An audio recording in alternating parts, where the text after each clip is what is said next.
All right. Happy Tuesday. Welcome back to Valuable Coaching, Volleyball Edition.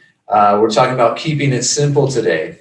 Kevin, I'd be curious to hear what you have to say about what you think keeping it simple means when it comes to coaching volleyball. Yeah, Coach Miles, I was very fortunate at a young age where I got pretty involved in volleyball, made some great stops at Nebraska, and then I became a head coach. And I was a high school athletic director at 23 years old, and then I was a head college coach at the community college level at like 25.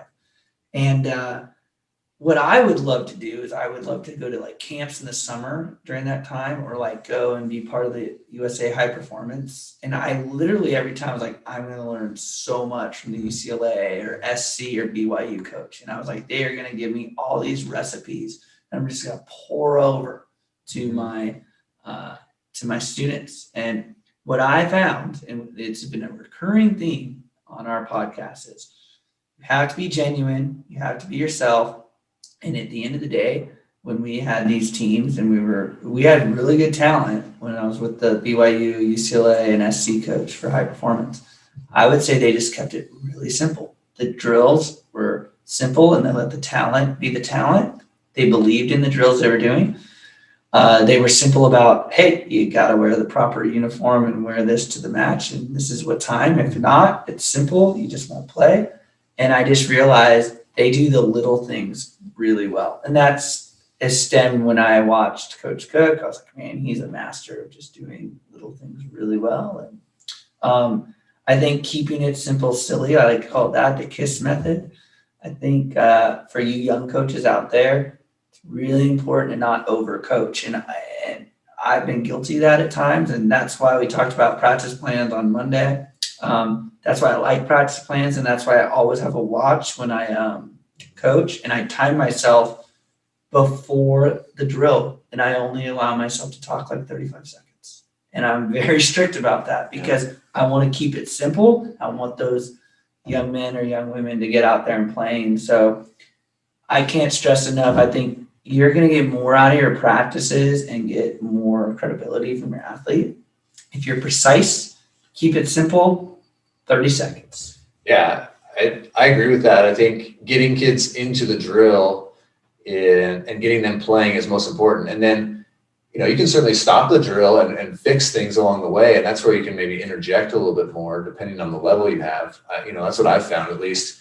The most impactful talk you're going to have during a practice is really going to be in the drill when you see a mistake made and stopping it then, not trying to correct and nullify every mistake before you start. That, I can remember doing that as a young coach, trying to explain every last little thing I didn't want to see happen in the drill and everything I wanted to see happen, and then start the drill. And by the time I'm done talking, they forget what the drill is. And sometimes maybe even I've, get lost in, wait, which drill are we doing? Where do you need to go? And so, it needs to be more concise than that.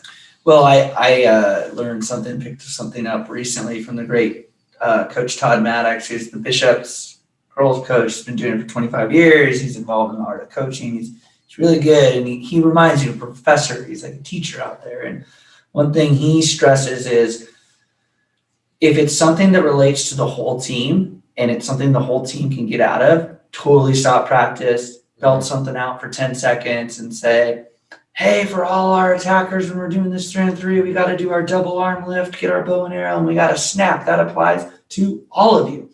Another thing he does a phenomenal job, and I've seen him, is maybe one of his student athletes, and this is how he keeps it simple, is a setter, and a lot of the other drill is not focused on setting. He'll pull that setter out. The drill will continue. The assistants run the drill. He gives that setter very specific details to her specific game, and the drill keeps running. And that's the magic of keeping it simple, because that's kind of his philosophy. And I would encourage coaches to do that. That's part of keeping it simplistic, where the drill goes on, but you're talking to a kid here, and all those little tricks of the trade do establish a culture, and they do establish how you coach. And I think there's some advantages of doing it that way. Yeah, and you bring up a good point. I think sometimes when we do here, keep it simple, I think okay, everybody better be on the same court, and we're going to make it a very basic drill. But that's not really what we're saying. Is because like you just said, you got an assistant or, I know for me, I had some team managers that could help out. And if we had an empty space on the court next to us, what worked great to keep it simple was if I really had something to focus on with outside hitters and setters, and my middles weren't going to have much to do in the drill, I'd rather have the middles go work on hitting middle and blocking. And again, that's keeping it simple too, because now you're able to focus on the area that you really you wanted to focus on without having other people in there. And the middles are then getting something out of it as well at the same time. So like you said, keeping it simple doesn't have to mean that you're narrowing it down to some, very basic thing where everybody's doing the same thing. Keeping it simple is trying to make sure everybody's getting something out of the drill. Kind of like you said, he stops, and if it's something for everybody, then awesome. You got to try and set up plans that allow for everybody to be getting value out of each drill. There's so many drills that I can think back on that I either did as a player where people are just standing around. I had one coach love to do coach on one.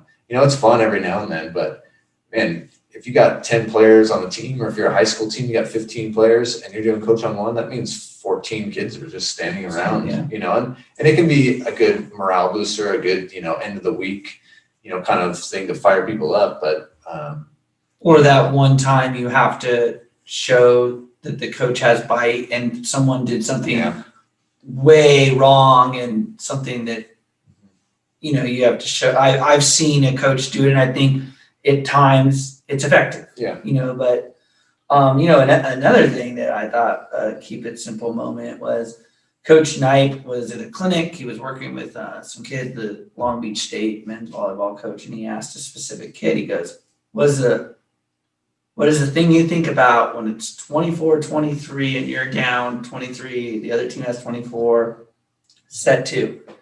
And the kid gave the answer, and it was very authentic, and he was true to it. He's like, well, I don't want to miss the serve. And he goes, that's exactly what I don't want you to think. Mm-hmm. And where the keep it simple, silly method is, as a coach, I think it's easy to flood a student athlete with information. All right, you want to serve 5-6 seam. We want to float serve this 2 feet above the tape. You want to have it zoom across, so then the other team's in rotation too, and we're going to take out the opposite in the middle, and it's going to force the outside to swing. And I've actually seen a coach narrate that to a kid, and how in a 20 or a 10-second window between when he's going back to serve or she is, can he retain all that? Yeah. There's no way. So one thing Coach Knipe is adamant about is positivity, and he says there's 3 things he knows that every one of his athletes needs to think of, and he sits down with them. And with some athletes, he's like, high toss, 2 feet in front of the line, jump serve, snap that wrist. And that's all he says to the kid. But it's just that friendly reiteration. And or some of them, one of the kids that he had, he's like, get that double arm lift up and get that bow and arrow. And I think that comes back to the keep it simple.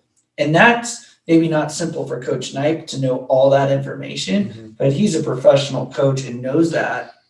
But it keeps it simple for his athlete. Yeah. And that's what we're talking about. And once he taught me that, I was like, wow, that's really powerful.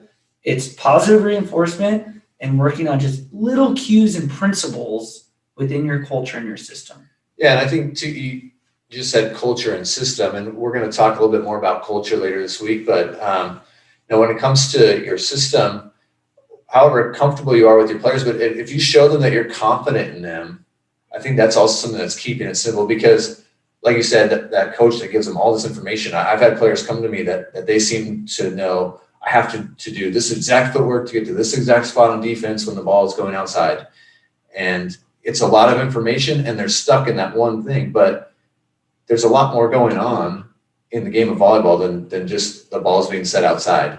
Did your middle jump with the other middle? So you need to learn how to read and react. And when you show them you have that confidence and you keep that defense a little simpler of like, yeah, you should be in this general area. But if you see them starting to tip, if you see that blocker not get there, then you need to get to the seam.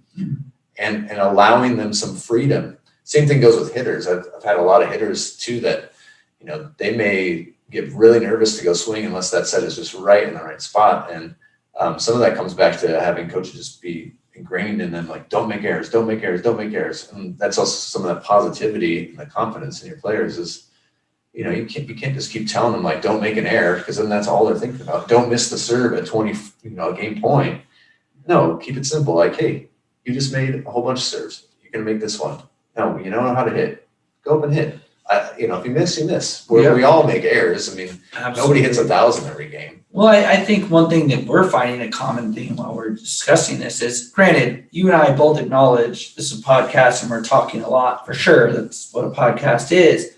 However, when you're keeping it simple, you do have all this information in your head. The student athlete does too, but you're saying it in concise, direct principles in terms that they understand. And I think that just keeps their brain more simple. And just by saying something that like says, snap your wrist, just saying that, it's basically saying it's a code for, a word that they know, or double arm lift, bow and arrow. It means, hey, do the proper arm swing. Instead of saying all these words, just have these little key phrases. And I found with coaching, and I found with some of the best coaches in the country, that's what they're doing. And I think athletes have responded really well to it. Yeah.